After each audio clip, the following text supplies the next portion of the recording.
Ayolah ikhwah, a'azana subhanahu wa ta'ala, sebelum kita masuk pada materi, ada satu hal yang perlu untuk disampaikan dulu.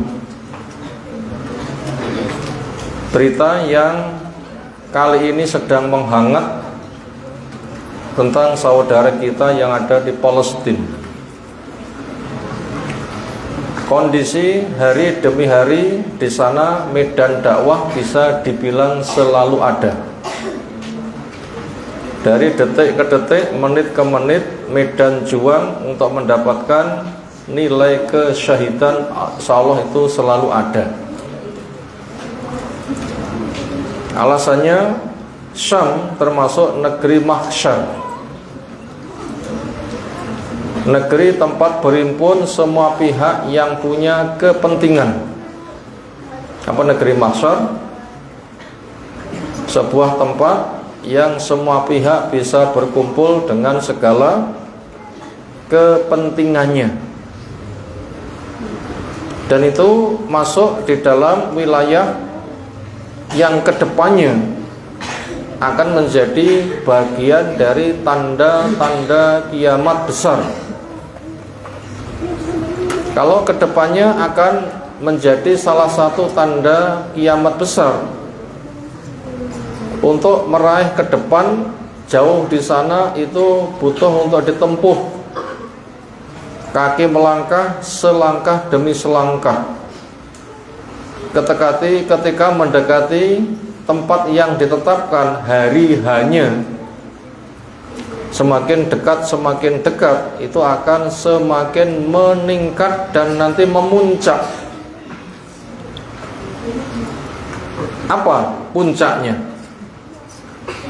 Tanda kiamat besar. Apa puncaknya? Yang itu dikaitkan dengan fitnah besar yang akan diujikan pada umat ini. Apa puncak tertingginya? Jawab. Munculnya Dajjal. Dajjal merupakan Allah takdirkan sebagai alat penguji umat ini yang masuk kategori terbesar. Masuk kategori terbesar. Saya enggak mengatakan paling besar, tapi masuk kategori terbesar. Artinya grup kelas kakap. Buktinya apa?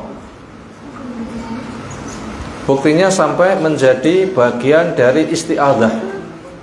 Apa bentuk isti'adzah? Minta dilindungi oleh Allah Ta'ala dari fitnah besar. Apa fitnah besar itu? Bentuknya apa saja? Entah fitnah jahanam, fitnah kubur, fitnah kehidupan, kematian, termasuk juga fitnah Dajjal. Yang kita sudah dibimbing untuk beristi'adzah pada Allah Ta'ala dari fitnah-fitnah tadi. Kapan itu? Di dalam sholat pas tahiyat sebelum salam. Gimana lafadznya? Allahumma inni a'udzubika min adzabi jahannama wa min adzabil qabri wa min fitnatil mahya wal mamat wa min syarri fitnatil masihid dajjal. Ya Allah, saya memohon perlindungan kepadamu dari siksa jahanam. Semoga doa kita dikabulkan. Ya Allah, saya memohon perlindungan kepadamu dari siksa kubur. Semoga Allah mengabulkan. Sehingga kita nanti dalam kubur akan dikatakan, nam solihkan, silahkan tidur yang pulas. Ya Allah, lindungi kami dari fitnahnya hidup. Ada syubhat dan syahwat. Syubhat itu pengacauan pemahaman, penampilannya Islam tetapi tidak Islam, mungkin bid'ah dan sebagainya. Adanya para dai yang mengajak ke pintu jahanam, adanya ulama-ulama mudillin yang mereka tumbuh bagaikan jamur di musim hujan. Itu namanya fitnah syubhat. Banyak orang mereka sama mengatakan saya beragama Islam, beragama Islam, beragama Islam, tetapi penampilannya jauh, itu termasuk syubhat. Kesan umum Islam tapi perilakunya masih jauh, itu termasuk syubhat. Termasuk umat terkena penyakit wahan, cinta dunia, takut kematian, itu juga termasuk bagian dari syubhat.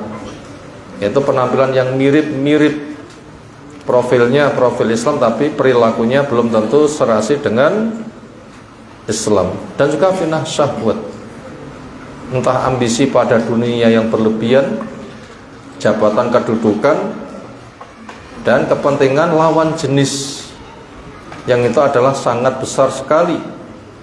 Yang pesan Nabi SAW, fitnah ummati al-mal, fitnah umat ini adalah harta.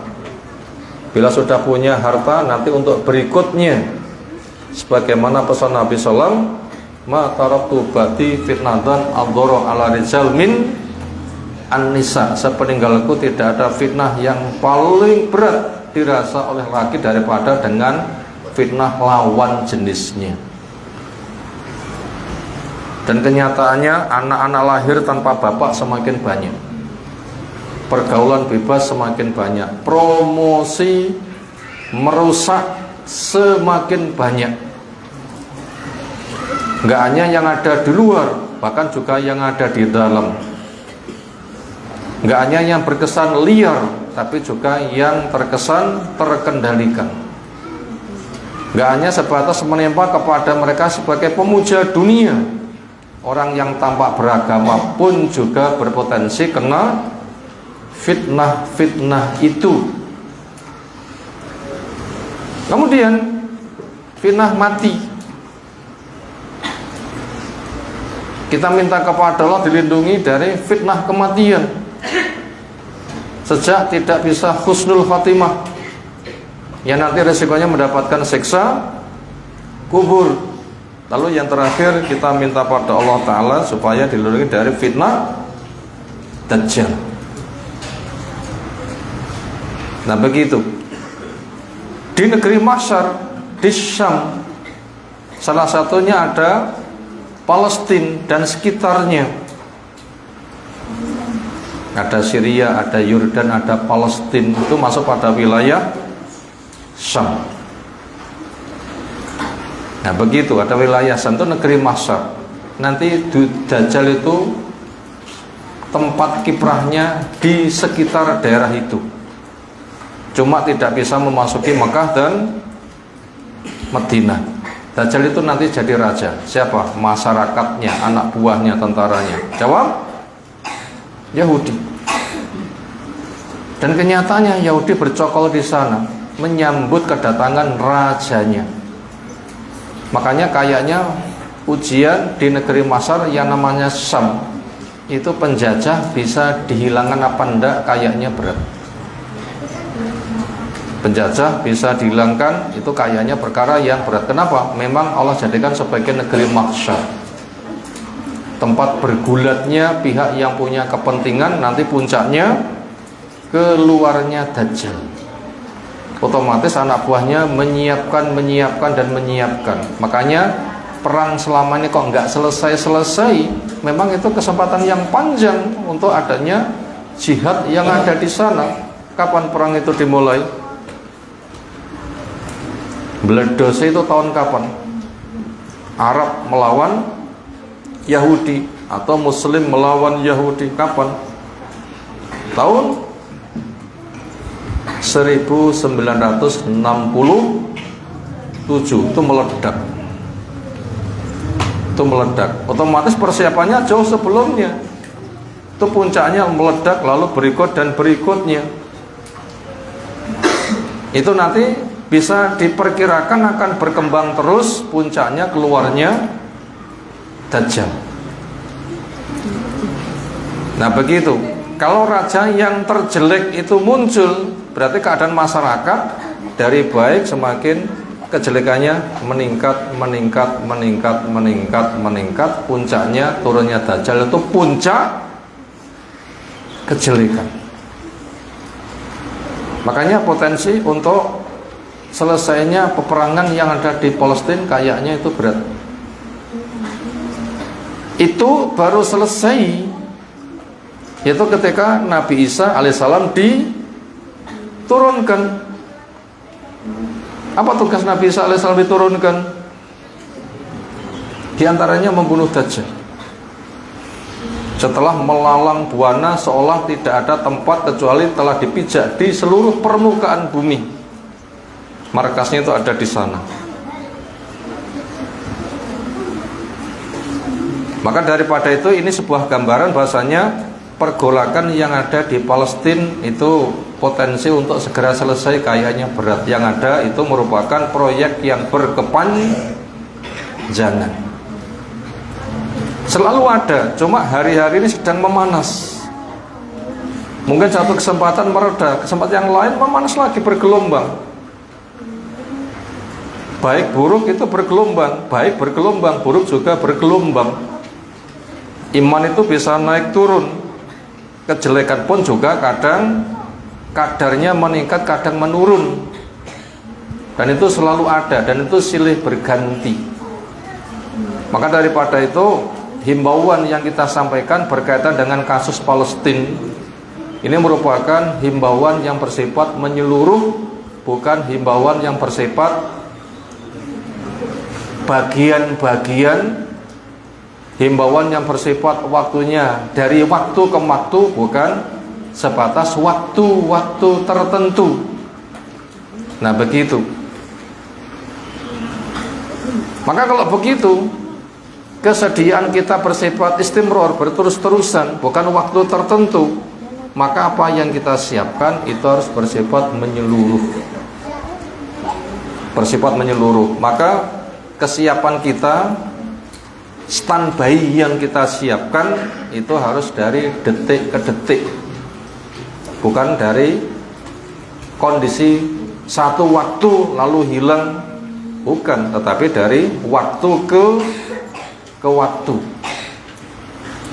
yang ujung-ujungnya semuanya adalah untuk menyambut kematian. Bagaimana bisa husnul khotimah? Maka kesiapan untuk siap mati husnul khotimah itu bersifat dari detik ke detik, bukan waktu-waktu tertentu. Harapannya sewaktu-waktu mati nanti dalam keadaan husnul khotimah, bukan termasuk hanya momen-momen saja, tapi bersifat terus menerus. Kalau gitu apa yang kita himbaukan? Yang kita himbaukan sesuai dengan kondisi.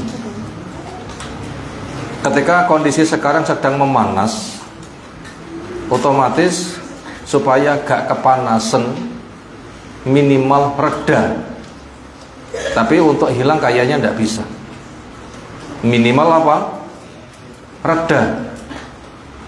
Hilang total kayaknya tidak bisa, tapi reda. Semisal orang itu membersihkan halaman yang penuh dengan rumput, apakah dibersihkan itu rumputnya mesti akan habis? Tidak. Ketika meninggi dibersihkan mereda, nanti tumbuh lagi enggak? Tumbuh. Lama-lama meninggi dibersihkan mereda lagi, dibiarkan nanti tumbuh lagi,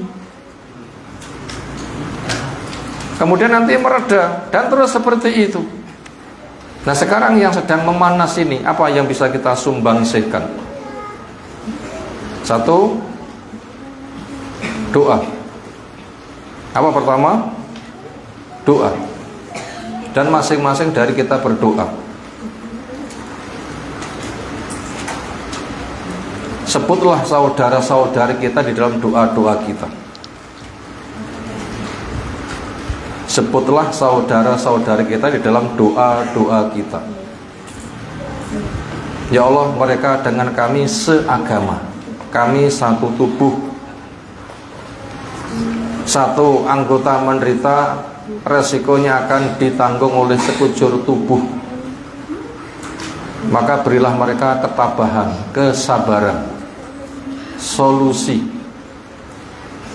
pahala. Yang mati semoga syahid, yang luka-luka semoga menjadi penggugur dosa sabar. yang masih hidup bisa berjuang dengan lebih bagus.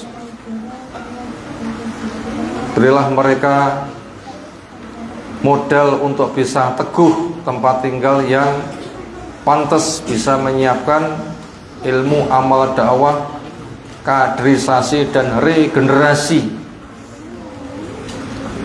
Doa-doa kayak begitu sebutlah mereka di dalam doa-doa kita, di dalam kunut witir kita. Bukan sebatas kita ketika doa kunut witir dengan mendoakan diri sendiri.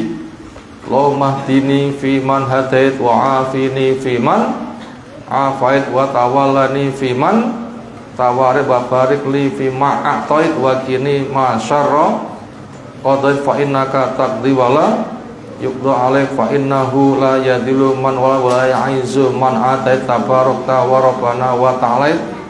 Itu iya, tetapi jangan itu saja. Bawa saudara kita. Apa yang bisa kita bawa? Allah mansur ikhwanana fi Palestin, Allah mansurhum, Allahumma sabbithum, Allahumma anzil lahum nasroka wasdud wataka alal kafirin a'daika wa a'da'addin ala yahudin la'natullah alaihim. Dan doa seperti itu bawalah mereka. Yang itu kita bisa membantu kepada mereka setiap saat. Dan kita berusaha semoga doa kita mustajab. Itu bantuan yang paling besar. Supaya doa kita mustajab apa? Syarat mustajab doa. 1, harus ahli tauhid. Apa nomor 1? Harus ahli tauhid. Ini pengampu untuk ustadz di SD-nya, bisa salah satunya ke sini supaya kondisi di sini agak terkendali. Monggo.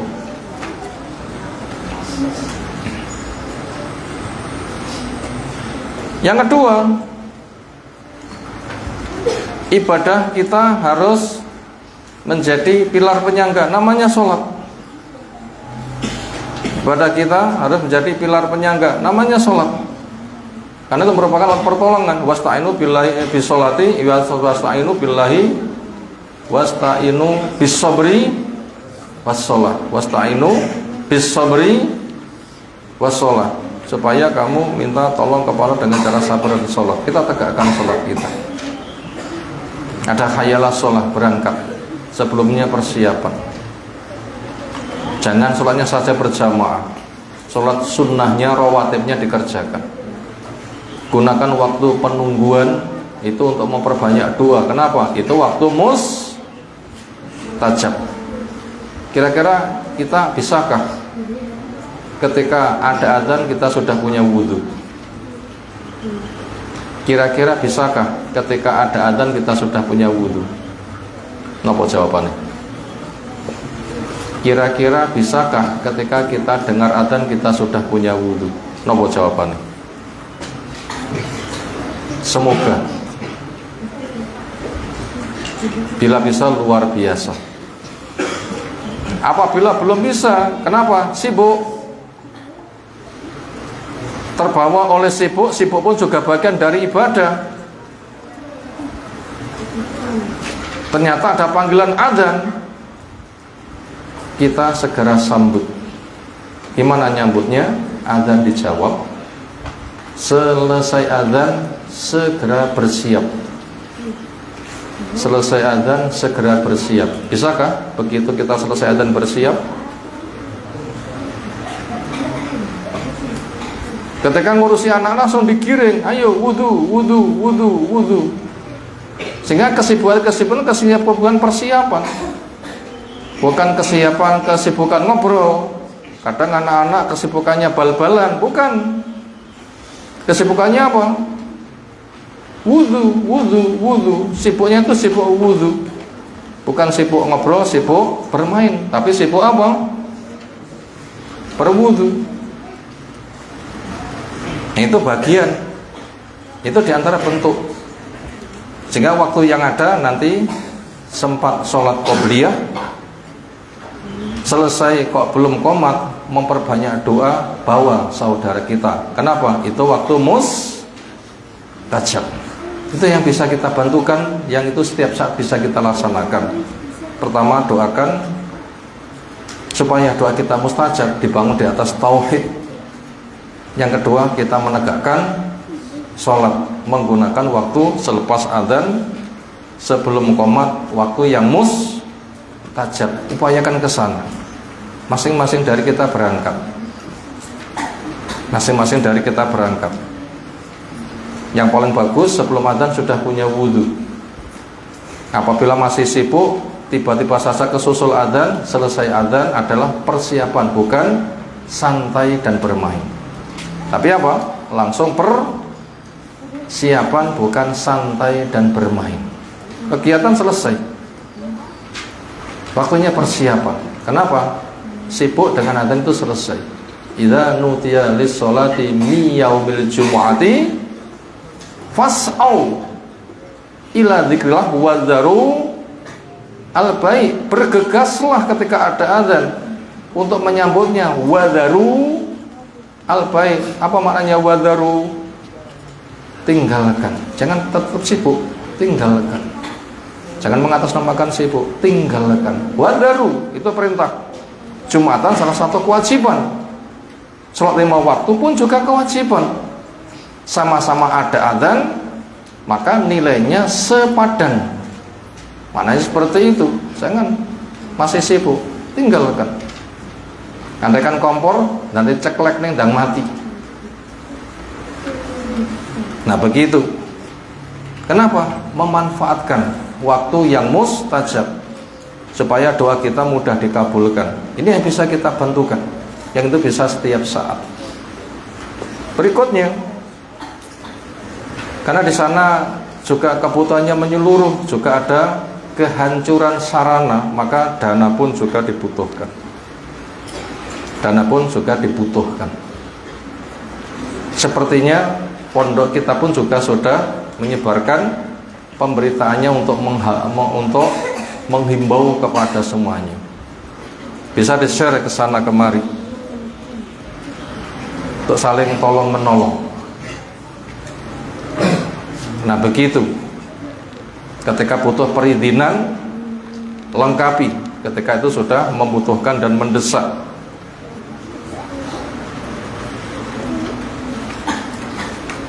Maka masing-masing dari kita yang memiliki peran mengurus, segera disebarkan kepada pihak yang diurus. Dan diupayakan setiap diri itu memiliki sumbangsih untuk berdana. Berapa? Terserah. Punyanya 50 rupiah gak apa-apa.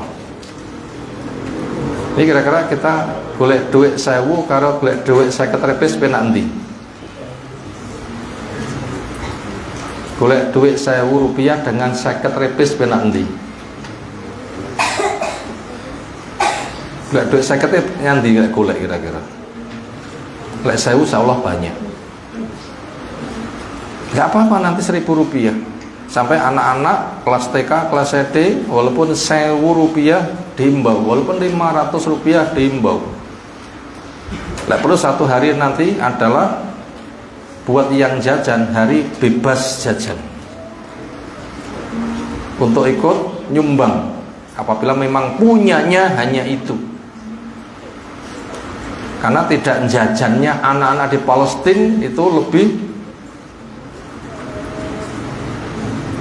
nggak berpotensi daripada kita. Kita jajan bisa sewaktu-waktu. Nek Palestina jajanin jajan opo kira-kira?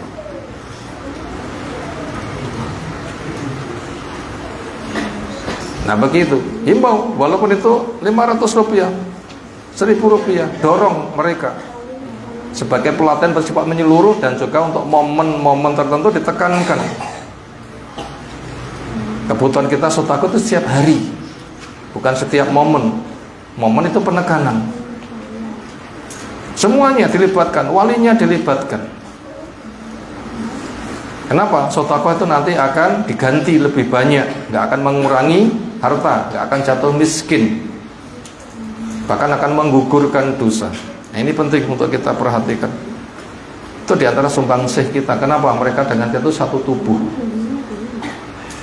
Itu satu tubuh.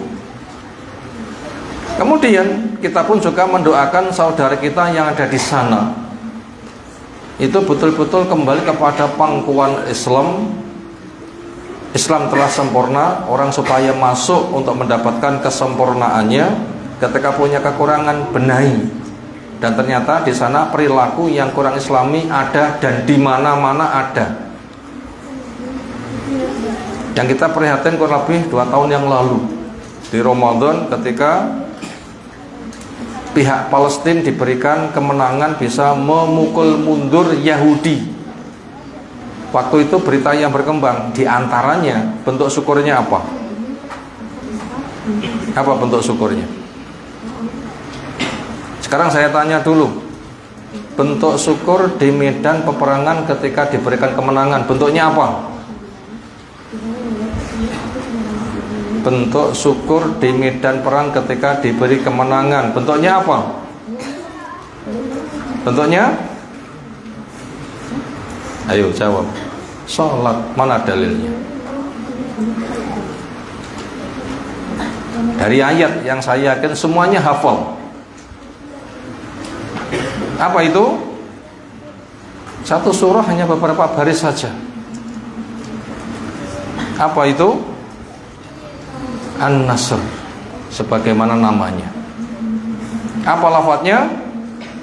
Idza jaa nasrullahi wal fathu wa ra'aitan nasa yadkhuluna fi dinillahi afwaja. Manusia berbondong-bondong masuk kepada agama Allah ketika pertolongan kemenangan telah tiba. Apa bentuk syukurnya? Fasabbih bihamdi rabbika wastaghfirhu innahu kana tawwaba. Apa bentuk real Rasul membuktikan dengan perintah fasabbih? Salat. Berapa? 8 rakaat. Semakin tawadhu.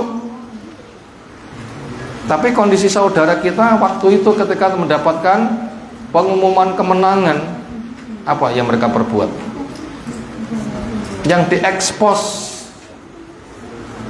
Walaupun kita tidak menuduh semuanya, tapi diantara yang diekspos, apa bentuk syukur mereka? Pawai. Jalan rame-rame keliling, nombol klakson. Lek perlu dengan bunga api, lek perlu juga dengan merconan. Itukah syukur? Tapi itu masih menghiasi di sana. Inilah yang kita doakan, semoga mereka semakin meningkat. Nah begitu, ini yang kita doakan, semoga mereka semakin meningkat. Karena konsekuensi dari syukur itu adalah meningkatnya ketaatan.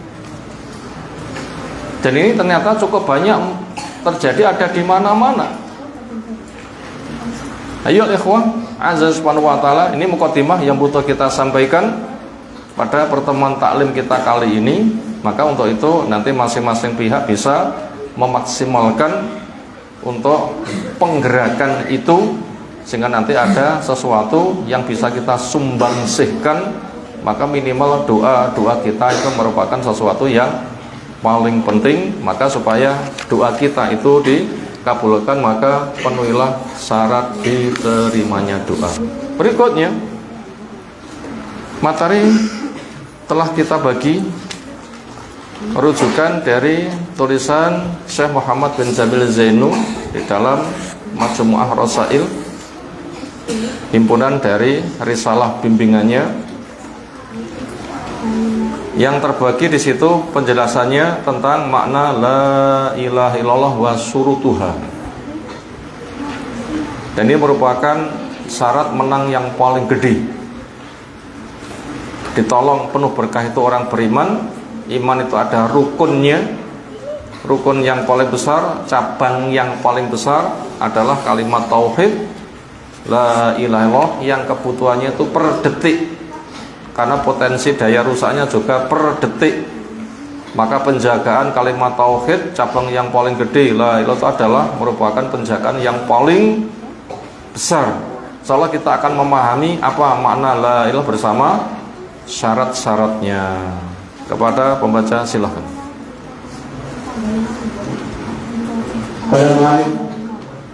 Allah Ta'ala makna la ilaha illallah wa syurutuha. Makna la ilaha illallah dan syarat-syaratnya. As-soalul awal, soal yang pertama, ma hiya syurutu la ilaha illallah wa maknaha. Apa syarat-syarat la ilaha illallah dan maknanya?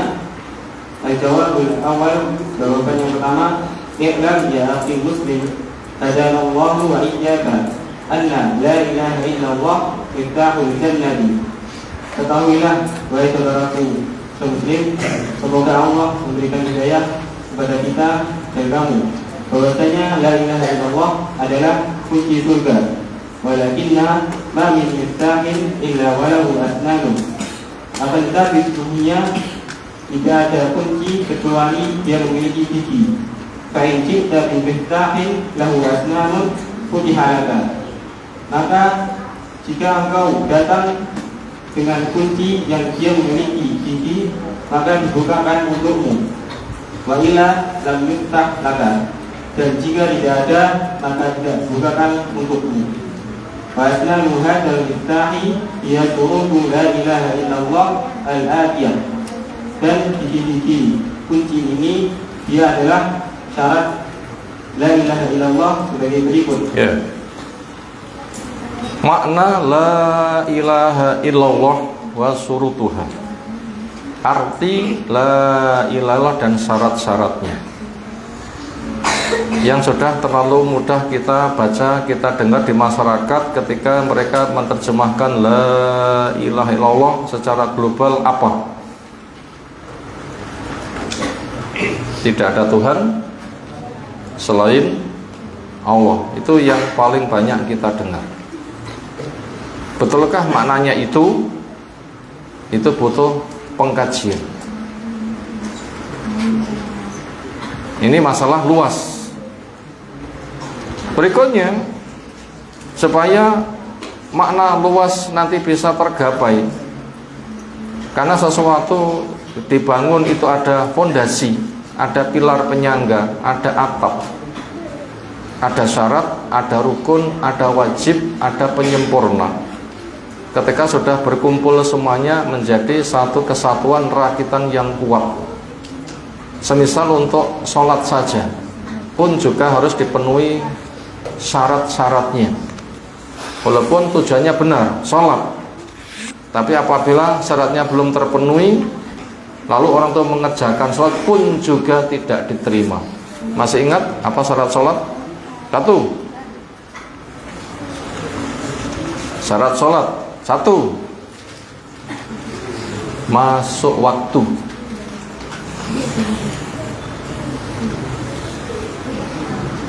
Nomor dua, niat.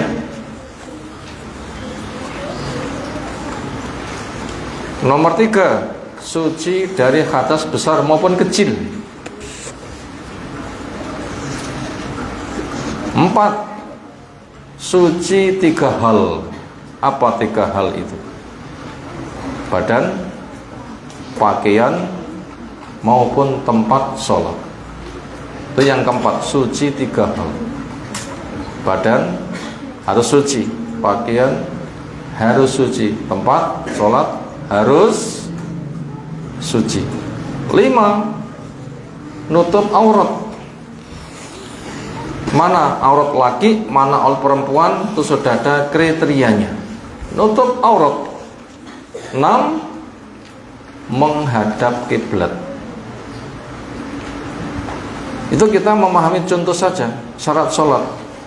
Ketika 6 itu sudah siap syaratnya, baru masuk ke dalam rukun. Apa rukun sholat pertama kali? Berdiri. Nomor 2, takbiratul ihram. Nomor 3, baca Al-Fatihah. Nomor 4, ruku. Nomor 5, tumakninah. Nomor 6, iktidal. Nomor 7, tumakninah. Nomor 8, sujud. Nomor 9, tumakninah. Nomor 10, duduk di antara dua sujud. Nomor 11, tumakninah. Nomor 13, tahiyat. Terakhir ke-14, salam. Nah, itu rukunnya dibangun ketika syaratnya sudah. Di sana juga dilengkapi dengan wajibnya. Apa wajibnya? Yaitu berucap Sami Allahu liman hamidah Rabbana walakal hamdu, termasuk bagian dari wajib. Termasuk wajibnya lagi adalah tahiyat awal. Termasuk yang dianggap wajib juga, walaupun itu diperselisihkan, memasang sutra. Kemudian ketika wajibnya juga sudah dilengkapi, sempurnakan dengan yang sunnah, entah sunnah qauliyah maupun sunnah fi'liyah, dan seterusnya, sehingga nanti akan menjadi sempurna. Bila terpaksa berbuat, nanti ada perkara mubah. Ada juga perkara yang makruh, bahkan juga ada pembatal-pembatalnya. Itu tadi kita sebatas cerita tentang syarat. Kita ambil contoh pembahasan masalah sholat, ada syaratnya, rukunnya, wajibnya, sunnah qauliyah, sunnah fi'liyah, perkara yang mubah, perkara makruh, perkara yang membatalkannya. Itu syarat itu harus. Orang luwe adanya beras supaya bisa makan. Apa syaratnya beras bisa dimakan? Dimasak.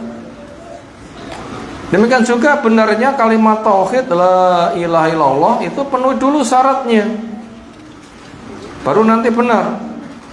Ketika orang menerjemahkan dengan la ilaha illallah, itu bahasa global, itu nanti benar apa enggak, maka dicek dulu sudah terpenuhi atau belum akan syarat-syaratnya.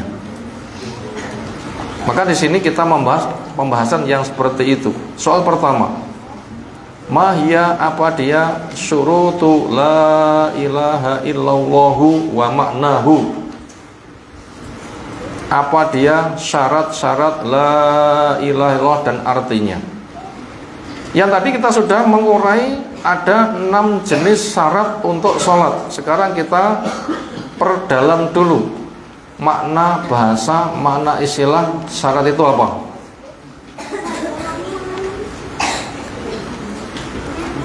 Makna bahasa syarat, ya syarat.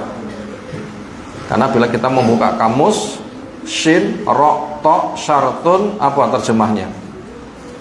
Ya syarat. Apa makna bahasa syarat? Syarat. Nah begitu. Berikutnya masuk kepada makna istilah. Apa makna istilah syarat itu? Wujudu wujud, adamu adam. Adanya ada, tidak adanya ya tidak ada. Wujudu wujud, adamuhu adam. Lek enek yo enek, lek gak enek yo gak enek. Nah begitu, itu maknanya. Wujudu wujud, adamuhu adam. Pakai ain, a, bukan a. Adam Nabi Adam, idam itu lawuh. Beda pelafatan nanti maknanya berbeda-beda. Maka perlunya belajar makhraj, itu memang beda titik maknanya berbeda.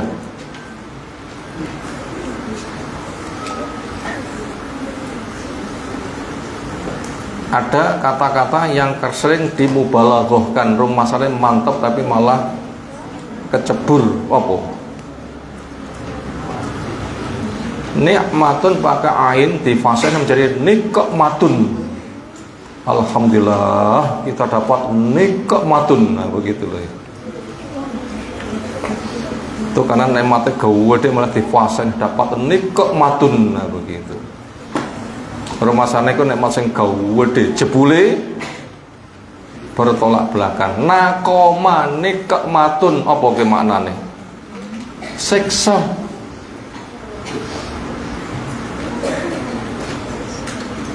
Itu sering kadang ke generasi terpelajar kepleset kata-kata ini. Semoga saja bukan karena niat, tapi karena mungkin saking banyak wong sing mau ngomong salah malah katut. Karena asohib sahib konco kuwi nyeret punya pengaruh. Cedek-cedek geni ya malah anget sangit. Ya kena dampaknya. Kadang izin jadi izin, termasuk salah berat itu. Kadang hafin jadi hafiz, itu mengerikan. Lek ngerti ini tulisan Latin gak apa-apa muni ngono kuwi, tapi sudah belajar makhraj kok panggah ngono. Nah ini salah lidah, bukan salah nilai, tapi salah apa? Salah lidah, bukan salah nilai, bukan salah niat, tapi salah lidah. Maka kita pun juga butuh pelatihan lidah. Nah begitu, itu nanti bisa merusak makna. Bisa merusak makna. Jadi itu tadi makna syarat adanya ada dengan tidak adanya ya tidak ada. Atau ada juga yang mendefinisikan syarat adalah perbuatan wajib sebagai pengantar perbuatan pokok.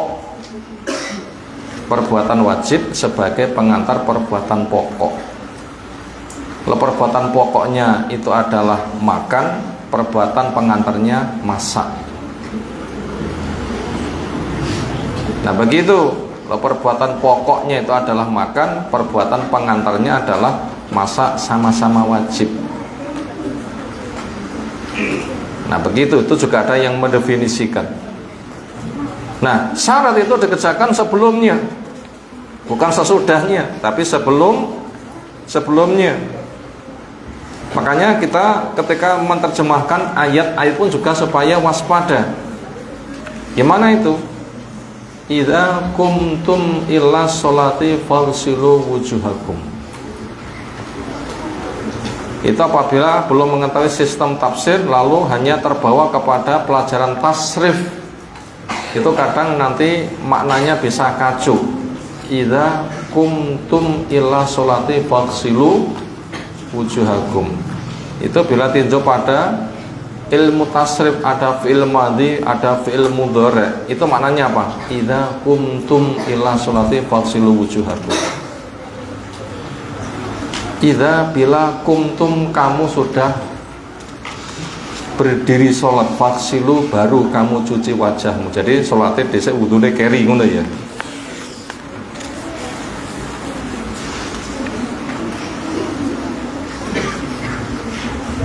Kacau nanti bila terjemahan itu ke sana. Tapi apa tafsirnya? Idza aradtum antakuma, idza aradtum antakuma faghsilu. Bila kamu sudah punya iradah untuk berdiri sholat, maka wudulah. Yang sudah itu adalah sudah punya iradah, bukan sudah sholat, tapi sudah punya apa? Sudah punya iroda. Idza aradtum antakuma, begitu tafsirnya. Bila kamu sudah punya kemauan, punya iroda, punya niat dulu untuk apa? Untuk sholat, baru kamu cuci wajahmu, maknanya wudu. Jadi kalau begitu syarat dikerjakan sebelum yang pokok. Jawab al-awwal, I'lam ketahuilah ya akhi al-muslimu, wahai saudaraku yang beragama Islam, mengakui keesaan Allah, rububiyah, asma wa sifat maupun uluhiyah, yang pengen mengisi dengan taat dan menjaga supaya enggak rusak. Hadanallahu wa iyyaka, semoga Allah memberi hidayah kepada kami dan juga kepada kamu. Allah ilaha illallah, bahwa lafaz la ilaha illallah, kalimat la ilaha illallah itu miftahul jannati, kunci surga. Siapa yang punya kunci, beres. Karena kita punya rumah, nggak kita bawa, cukup yang kita bawa kunci. Dengan kunci nanti bisa masuk, dengan kunci bisa terjaga. Siapa punya kuncinya selamat. Apalagi anak sekolah sudah punya kunci jawaban, beres. Ya, anak sekolah sudah punya kunci jawaban, beres, bener kabeh. Jatah waktunya 90 menit, mungkin 10 menit sudah selesai, bijinya 100. Kenapa? Sudah punya kunci. Hebat kan? Itu pemahaman mana kunci. Biasanya yang punya kunci jawaban itu gurunya atau muridnya?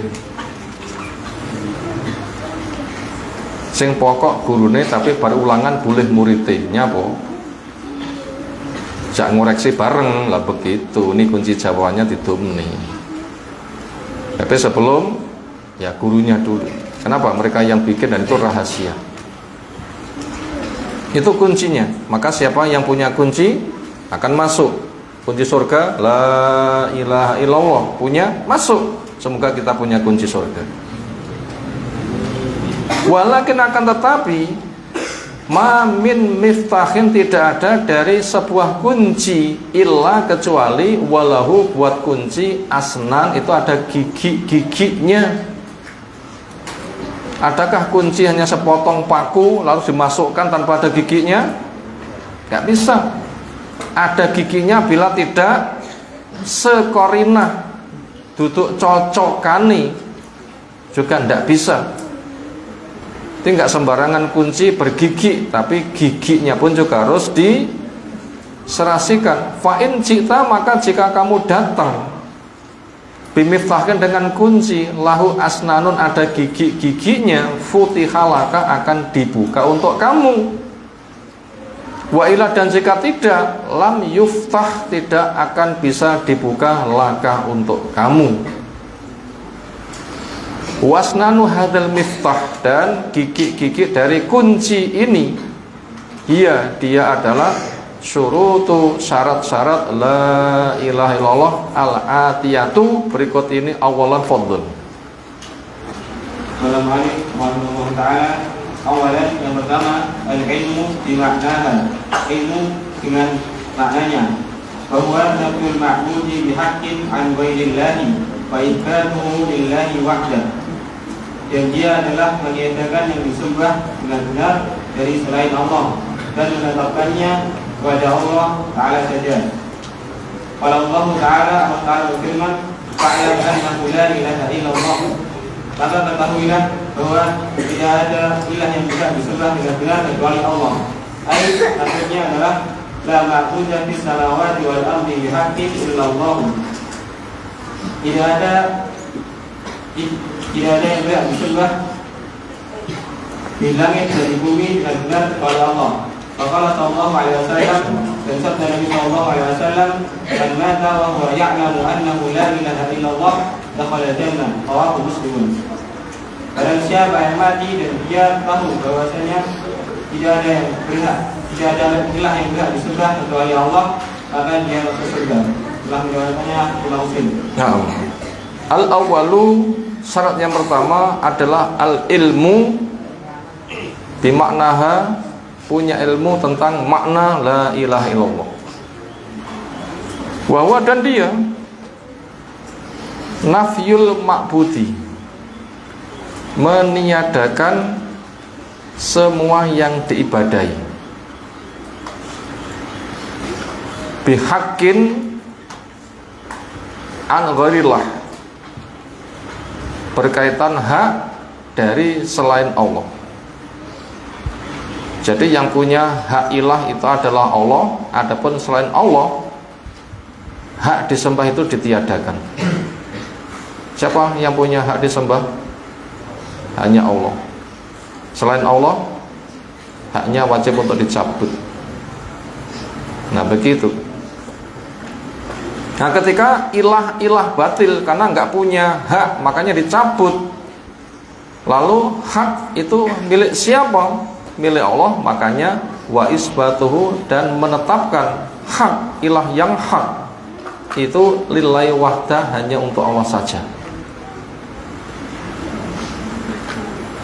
Maka penafian ilah batil didahulukan. Ketika yang batil-batil didahulukan untuk dihilangkan, sehingga tersisa yang hak saja. Misalnya pasir bercampur dengan lumpur supaya bisa dipakai dengan baik, itu yang dikerjakan mengambil pasir atau membuang lumpur. Apa jawabnya? Pasir bercampur dengan lumpur. Ketika pasir tidak diambil, tidak dipakai, itu diambil pasirnya atau dibuang lumpurnya dulu? Ya, buang lumpurnya dulu. Kon jipuk pasirnya ya dadak jipuk butir demi butiran, kapan selesai? Gimana caranya? Ya, diletakkan di sungai yang ada alirannya, kemudian dilarutkan. Begitu airnya sudah berjalan membawa lumpur, tersisa pasirnya saja. Demikian orang itu mau minum, butuh gelas, gelasnya kotor, apa yang diperbuat pertama kali? Cuci gelasnya baru dipakai. Itu namanya tasfiyah wa tarbiyah. Tasfiyah dan tarbiyah, penjernihan dan pendidikan.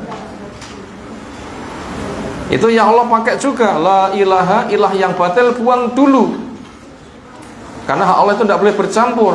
Ketika tinggal murninya kita tetapkan itu milik Allah. Allah pun juga menjelaskan,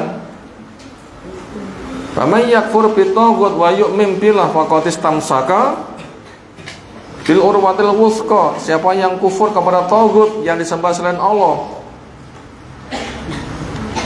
dan iman kepada Allah, yang jelek buang dulu, yang baik ditetapkan.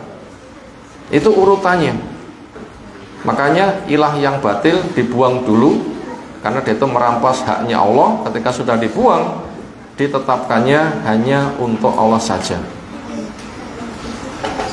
Yang qala ta'ala, fa'lam annahu la ilaha illallah. Kamu wajib tahu sesungguhnya la ilaha illallah, tidak ada yang disembah dengan benar kecuali hanya Allah. Berarti sesembahan batil kenali untuk dibuang. Setelah itu tinggal tersisa Allah untuk dikokohkan. Lafadz fa'lam ini adalah fi'il amal, kata menunjukkan perintah dengan jumlah mufrad. Masing-masing merasa dipanggil karena khitabnya anta. Kalau begitu memahami kalimat tauhid la ilaha, fardunya fardu apa? Fardu ain, bukan fardu kifayah. Le'adan fardu kifayah, salat jenazah fardu kifayah, amar ma'ruf nahi munkar fardu kifayah. Tetapi ilmu mengenal keesaan Allah fardu ain, tidak bisa diwakilkan. Kenapa? Dengan mengambil pelajaran fa'lam, itu fi'il amar menunjukkan wajib, khitab yang diajak bicara adalah mufrad, anta, namanya fardu ain. Fa'lam, kamu wajib tahu. Ini tidak bisa diwakilkan. Ai maknanya la ma'buda fis samawati wal ardi bihaqqin illallahu. La ma'buda, tidak ada yang diibadai, fis samawati, entah yang ada di langit, wal ardi, entah juga yang ada di bumi, bihaqqin, dengan benar, illallahu, kecuali hanya Allah. Di alam raya ini yang dikenal oleh masyarakat umum dikategorikan Tuhan berapa jumlahnya? Berapa jumlahnya? Ya banyak sekali. Yahudi akhirnya dikenal punya berapa Tuhan? Dua, apa? Tuhan Allah dan Tuhan Uzair. Nasoro punya berapa? Ada Tuhan Allah, ada Tuhan Anak, ada siapa lagi? Roh Kudus, tapi juga berkembang. Akhirnya gambarin Nabi Isa disembah. Salib akhirnya juga disembah. Gambar Bunda Maria juga akhirnya disembah. Berkembang. Akhirnya nggak 3 saja. Kemudian Shinto punya Tuhan lagi. Di masyarakat Hindu Buddha dengan simbol kembang telon. Ada 3 dewa. Apa itu? Brahma, Siwa, Wisnu. Sing paling akeh lagi akidahnya siapa sehingga setiap diri jadi Tuhan? Akidahnya siapa? Akidahnya kelompok Qadariyah. Karena tidak ada takdir, Allah itu hanya mencipta. Masing-masing wong gawe takdire dewi. Gak tahu nanti berapa nantinya jumlah Tuhan. Karena masing-masing wong gawe takdir itu karena mereka mengingkari takdir. Demikian juga kelompok Wahdatul Wujud, berapa nanti Tuhannya? Allah menjelma kepada makhluk, setiap nama benda Allah menjelma dengannya. Allah menjelma dengannya, menyatu dengan dia. Berapa kalau begitu? Banyak sekali. Allah menyatu dengan saya Tuhan, Allah menyatu dengan air Tuhan. Akhirnya ketika haus Tuhan minum Tuhan, gitu loh. Ketika lapar Allah menyatu dengan makanan, menjadi Tuhan makan Tuhan. Saling caplok kalau begitu. Dan seterusnya. Kacau kan? Ini di masyarakat ketika mendengar kata yang disembah itu jumlahnya gak karu-karuan, makanya kita menggunakan jamak taksir. Ilahun jamaknya apa? Alihah. Berapa jumlahnya alihah itu? Lidilal halat takdir, banyak. Itu semua itu wajib dibuang. La ilah itu peniadaan Tuhan-Tuhan yang kayak begitu. Kemudian ilallah, Allah saja yang ditetapkan. Sekarang mana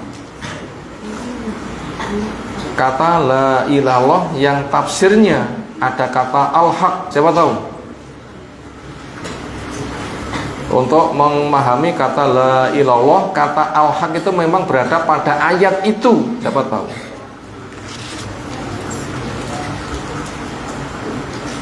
Ada di beberapa tempat itu.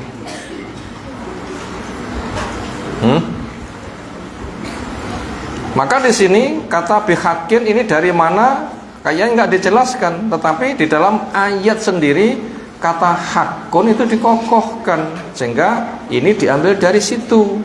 Mana ayatnya? Wes, nek surah Luqman bae.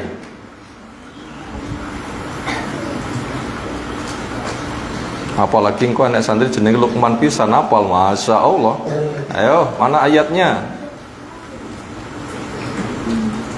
Zalika bi annallaha huwal haq wa anna ma yatuna min dunihi wa al batil. Yang demikian itu Allah ada al haq.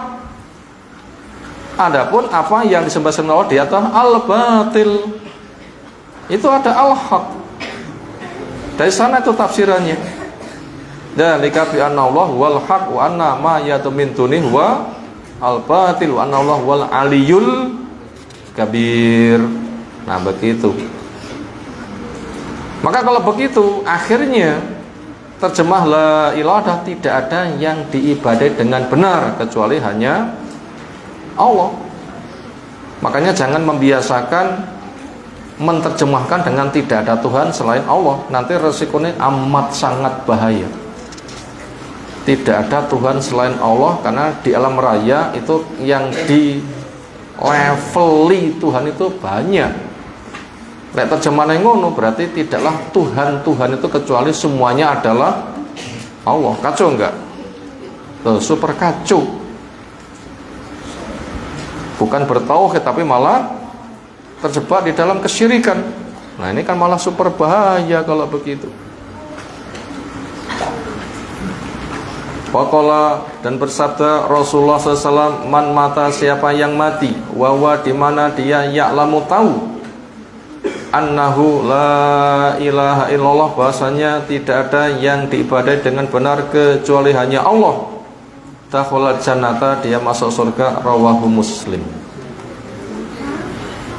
Kenapa? Karena sudah punya bekal fitrah. Ketika kecampur mau mati, campurannya dibuang sehingga tinggal bekal awalnya. Sementara ketika terjadi syubhat bisa membedakan, yang palsu-palsu dibuang, tinggal Allah saja. Akhirnya fitrahnya membimbing dia bisa berucap la ilaha, itulah Allah mengokohkannya.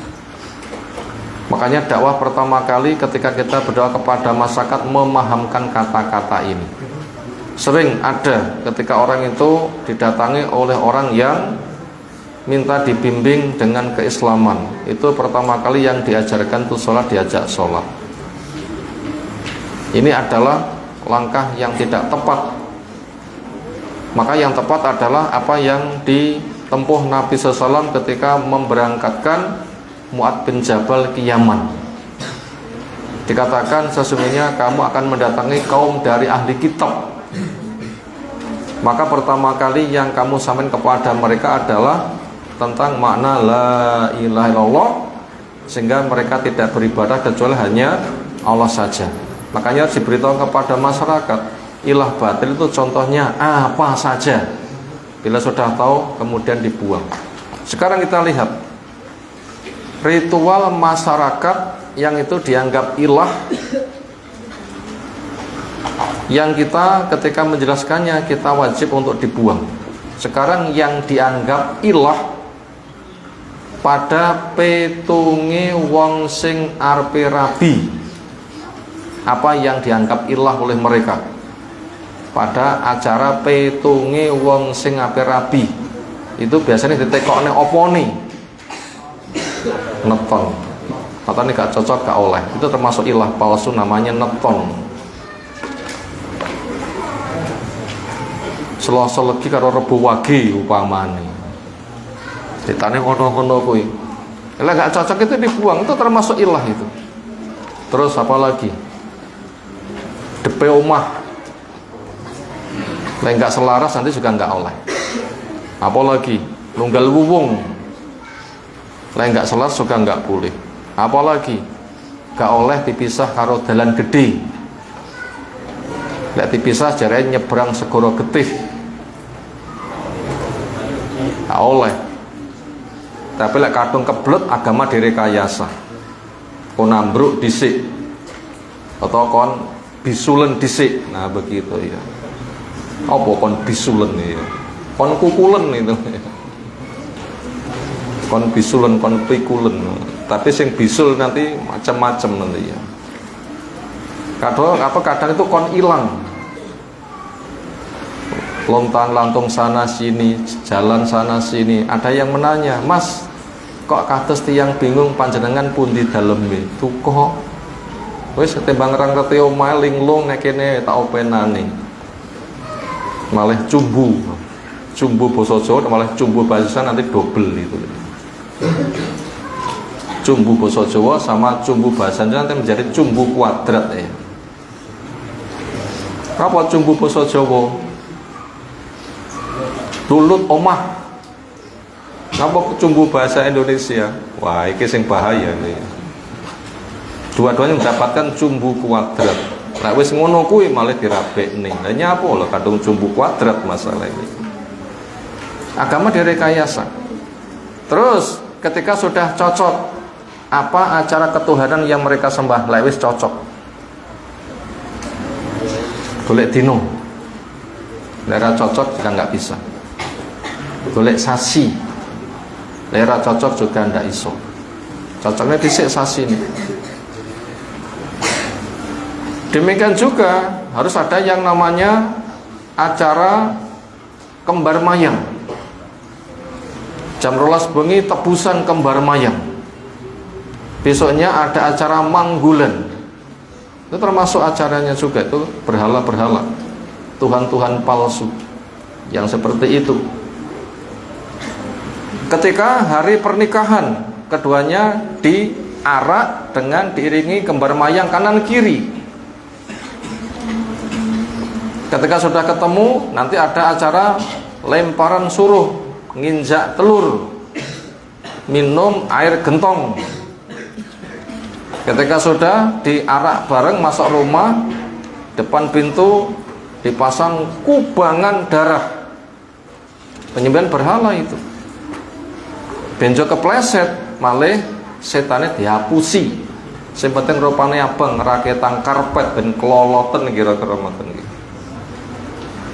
Darah dimakan kan ganti karpet malih nopo? Malih keloloten nah begitu. Lek rong 5 dina gak boleh datang ke rumah mamanten laki-laki. Nyapa? Ben jumbu disit, jumbu basa Jawa. Itu walaupun filsafat tapi kadang-kadang jadi agama nanti lama-lama. Berapa Tuhan acara pernikahan untuk kasus itu? Loh banyak loh. Makanya kembar mayang itu bukan indah, itu ada simbol. Janur itu apa sebenarnya? Simbol janur itu apa semata itu daun kelapa sing jek enom rupane kuning? Bukan. Janur itu kan yanur. Siapa yang disifati dengan sifat an-nur? Nabi kita, ya kan memanggil-manggil Nabi yang sudah mati kok dipanggil-panggil dimintai syafaatnya. Ini kan syirik. Di masyarakat pun juga ada acara memanggil ya Sayyidi ya Rasulullah sambil nangis-nangis. Itu kan menyebarkan yang seperti itu. Itu bukan terkesan indah yang bersifat budaya, bukan, itu simbol dari kesyirikan yang sangat nyata. Demikian nanti ketika sudah hamil, sing jenenge tingkepan. Nah begitu sudah 8 bulan sempurna masuk bulan yang ke-9, tinggal bayi siap lahir. Mereka bikin acara apa? Tingkepan. Gimana proses acara tingkepan? Itu banyak Tuhan pada acara tingkepan. Apa itu bentuknya?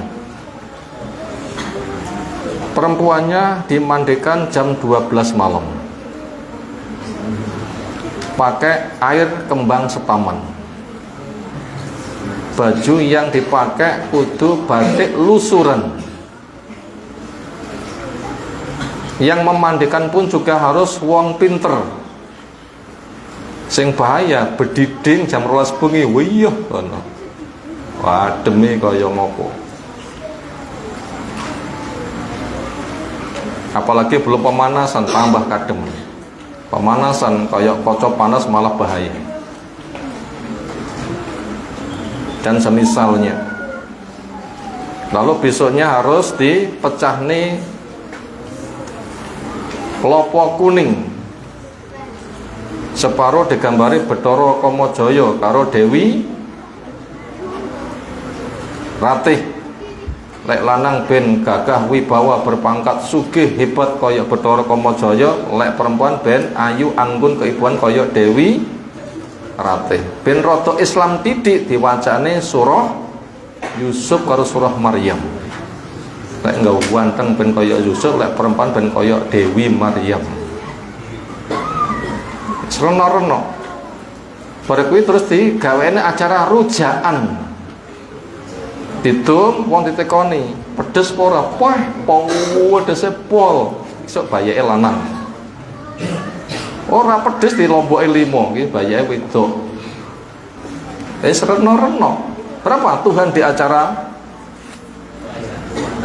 seperti itu? Banyak Tuhan-Tuhan yang ada di acara itu. Amat sangat banyak sekali Tuhan di acara itu. Itu masyarakat masih banyak. Kadang jadi kebanggaan. Lahir brokowan 5 dino sepasaran, 35 dino selapanan. Itu acara selamatan, di acara itu sudah ada simbol dewi-dewi itu apa yang disuguhkan. 35 dino ping 3 telonan, ping 7 pitonan. Nah senada itu setahunan. Itu sudah Tuhannya banyak sekali di acara itu. Demikian juga ketika acara khitan, dada dikurungi, nggak kurungan pitik barang, kadang selamatannya lumpang. Banyak kan? Demikian juga acara kematian. Apa saja Tuhan-Tuhan yang disembah di acara kematian? Sing jenenge kembang telon tidak bisa dipisah. Yang dirakit nanti ditumpangkan di atas usungan, di atas keranda. Itu simbol tiga Tuhan itu. Simbol tiga Tuhan. Beras di kuning, ditambah kembang-kembang yang diambil dari kuburan. Nyapu, nebar beras kuning, bunga sepanjang jalan. Kadang enek duwite, kadang enek sing ngluroni. Mbah cah pondok melu luru ora.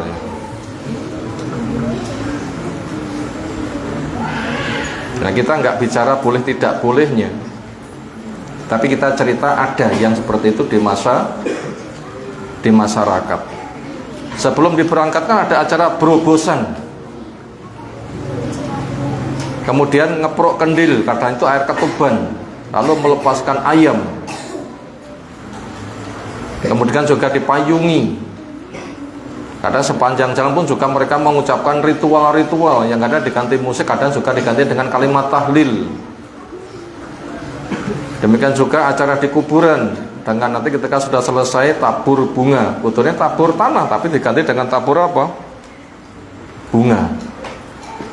Kemudian nanti apabila sudah pulang mereka diundang kembali Batam itu supaya kembali untuk membuat acara ma'atim. Apa acara ma'atim itu?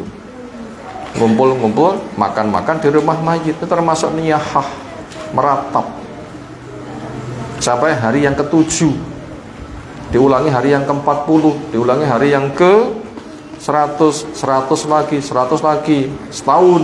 Setelah itu nanti setahun sekali. Banyak kan Tuhan-Tuhan seperti itu. Beli hewan pulang pun juga diselamati. Mau buka sawah pun juga selamatan, memote juga seperti itu. Kadang mau menebang pohon pun juga demikian. Banyak kali Tuhan-Tuhan itu, kalau hitung nanti sudah berapa tadi Tuhannya. Maka kalimat la ilah itu adalah ilah-ilah baca begitu buang semuanya. Hanya Allah saja yang ditetapkan. Untuk peraturannya di sana sudah ada Al-Qur'an, ada sunnah yang sahih. Sebagaimana pemahaman para sahabat, itulah satu-satunya jalan untuk menuhankan Allah Subhanahu wa ta'ala. Makanya siapa yang mati sudah bisa membebaskan Tuhan-Tuhan palsu, hanya Allah saja yang diilahkan, yang hak, yang betul-betul diketahui dengan yakin. Makanya sudah punya bawaan fitrah, ketika ternoda dibuang, tinggal fitrahnya saja. Allah mengokohkan, bisa berucap la ilaha illallah, makanya pantas dia masuk ke dalam surga. Adapun kalau punya dosa-dosa selain syirik, itu nanti kembali kepada Allah Subhanahu wa ta'ala.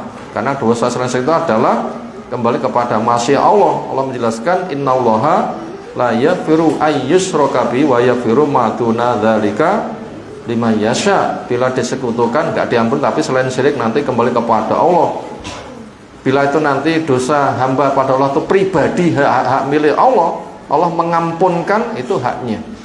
Tapi kalau ada sangkut paut dengan hak-hak anak Adam, maka itu supaya dibereskan, termasuk hutang piutang dan macam-macam. Makanya Nabi SAW itu ketika diminta untuk nyolati jenazah, itu tanya, punya utang apa enggak? Bila punya, enek sing bayar ya apa enggak? Bila enggak ada, jadi sholatono, tapi tidak. Nah begitu, ini untuk menghimbau kepada mereka ada yang membantu. Karena mayit itu terhalang oleh hutangnya sampai dibayari, dan itu panas. Ketika dilunasi baru dingin. Makanya kita jangan membiasakan hutang, walau hutang itu boleh. Apalagi yang haram lebih dijauhi lagi. Nah begitu. Itu tadi tentang makna la ilaha illallah, yang itu harus kita tanamkan dengan kuat. Makanya siapa yang menunggui orang mau mati bukan semata mentalkin la ilallah, tapi juga lihat di sana ada jimat-jimat yang masih tersisa panda. Bila jimat-jimat itu ada, pahamkan dan hancurkan. Dipahamkan ini tidak boleh, Tuhan palsu harus disirnakan, lalu bendanya dihancurkan. Kadang orang-orang tua itu masih memiliki jimat-jimat, bentuknya macam-macam, tumbal-tumbal, haikal, keris, ali-ali, kadang benda yang dipasang di atas pintu, kadang botol-botol, kadang juga ada kendil-kendil yang ditanam. Cari itu semuanya. Cari itu semuanya. Ketika sudah lenyapkan semuanya, sehingga orang yang mau mati bebas dari Tuhan-Tuhan palsu, sehingga hanya menuhankan Allah Subhanahu wa ta'ala. Nah, sehingga nanti akan mendapatkan nilai kebenaran. Berikutnya, Sanian. Orang Malik rahimahullah taala, Sanian yang kedua, al-yakinul munafi lisaki, yakin yang meniadakan keraguan. Wadzalika ay yakuna qalbu mustaqinan biha bila syakin. Dan hal itu supaya hati yakin dengannya tanpa ragu. Allah Ta'ala berfirman, innamal mu'minuna alladziina aamanu billahi wa rasulihi tsumma lam yartabu. Hanyalah orang yang mukmin yang mereka beriman kepada Allah dan Rasulnya, kemudian mereka tidak ragu. Lam yartabu ay lam yashukku. Lam yartabu maksudnya adalah mereka tidak ragu.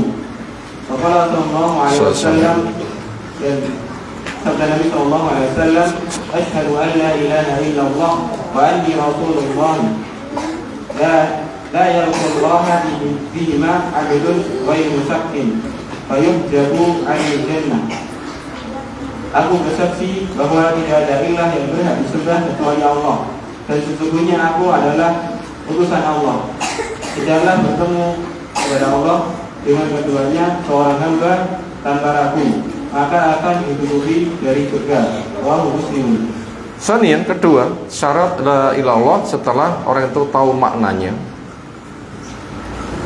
Sesembahan palsu buang, Allah yang hak tetapkan, sehingga maknanya tidak ada yang diibadahi dengan benar kecuali hanya Allah. Itu syarat yang pertama, tahu maknanya bersama konsekuensinya. Yang kedua, al-yakin, yakin. Al-munafi, sesuatu yang meniadakan lisyakki, terhadap keraguan. Antara benar dan tidak itu seimbang, syak. Syaknya lebih gede daripada percayanya, nanti masuk kepada kata kabari waham. Enggak percayanya 80, percayanya 20, itu namanya waham. Tapi apabila 50-50, nisfu, itu masuk kategori syak. Wadhalika, dan itu apabila kepercayaan lebih kuat daripada ragunya, Allah alam, itu termasuk azm atau apa, Allah alam. Wadhalika, dan itu ayakuna, supaya ada al-qalbu, hati, mustaqinan, yakin biha, dengan kalimat la ilallah bila syakin, tanpa ragu. Unsur yakin itu ada berapa? Yakin itu maknanya punya ilmu secara sempurna dan enggak ada keraguan yang menyusup. Unsur yakin itu ada berapa? Satu, paham.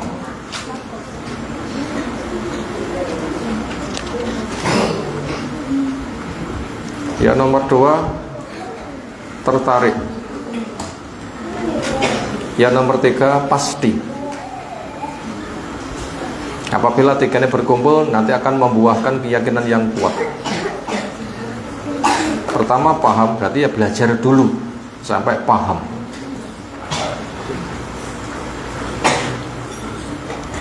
Nomor 2, tertarik. Ketika paham, fadilahnya besar atau bahayanya besar, tertarik untuk mengambil atau tertarik untuk membuang. Yang kedua, ada rasa tertarik. Pertama, paham. Yang kedua, tertarik. Yang ketiga, pasti.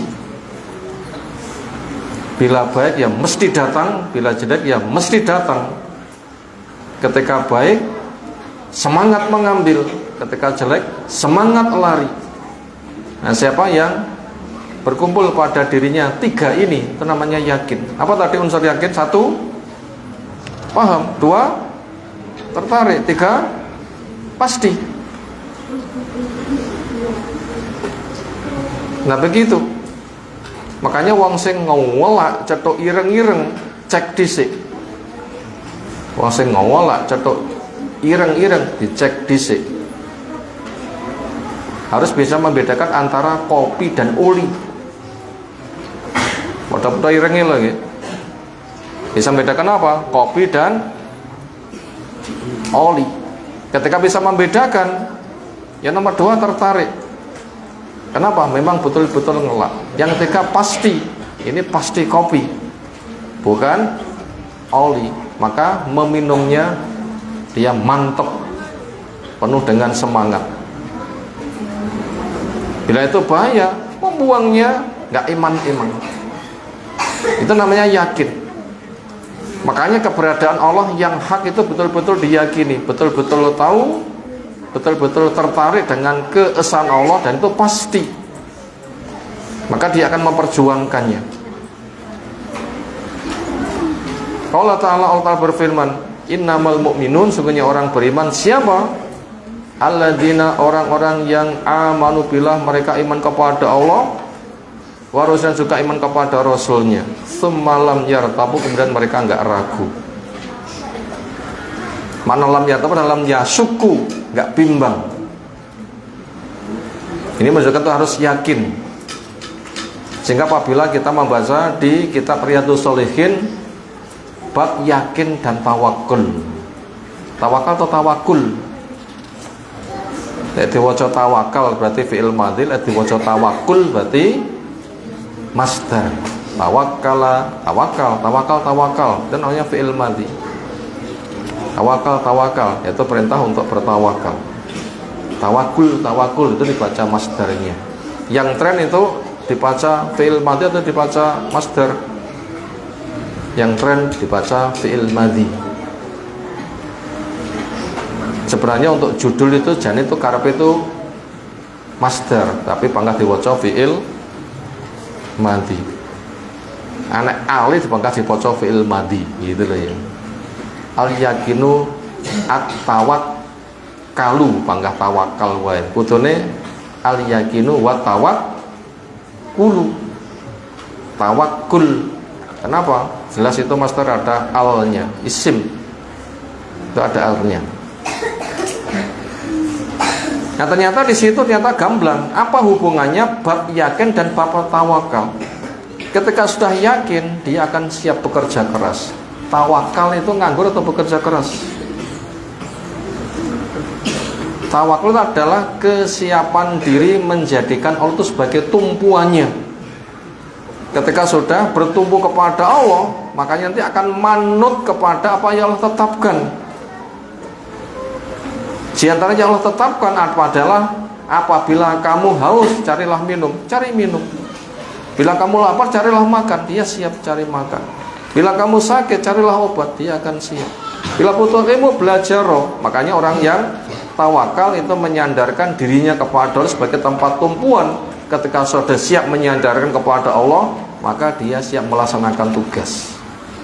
Makanya itu baru bisa berbuat dengan semangat ketika punya keyakinan. Jadi tawakal dibangun di atas keyakinan, kerja keras dibangun di atas keyakinan. Wa qala sallallahu asyhadu alla ilaha illallah, saya berikrar, mengakui dengan pasti bahwa tidak ada yang diibadahi dengan benar kecuali hanya Allah. Wa anni rasulullah, dan sesungguhnya saya utusan Allah. Siapa yang punya ikrar dua kalimat ini, la yalqallaha, tidak ketemu pada Allah, bihima, dengan dua kalimat ini, abdan, seorang hamba yang kondisinya ghaira syakin, dia tidak ragu, berarti yakin, betul-betul paham, tertarik, dan pasti. Fayuh jaba anil jannati, maka dia dihijabi dari neraka, dari surga. Artinya tidak bakal dihijabi dari surga, artinya enggak didang-dangi dari surga. Artinya silahkan Anda masuk. Nanti dosa-dosa yang lain akan diampuni oleh Allah Subhanahu wa ta'ala. Itu apabila kaitannya hak-hak Allah langsung, selepas hak-hak makhluk sudah diselesaikan. Nah, kita mengangsur dua syarat dulu yang kita pelajari pada sesi pertama kali ini.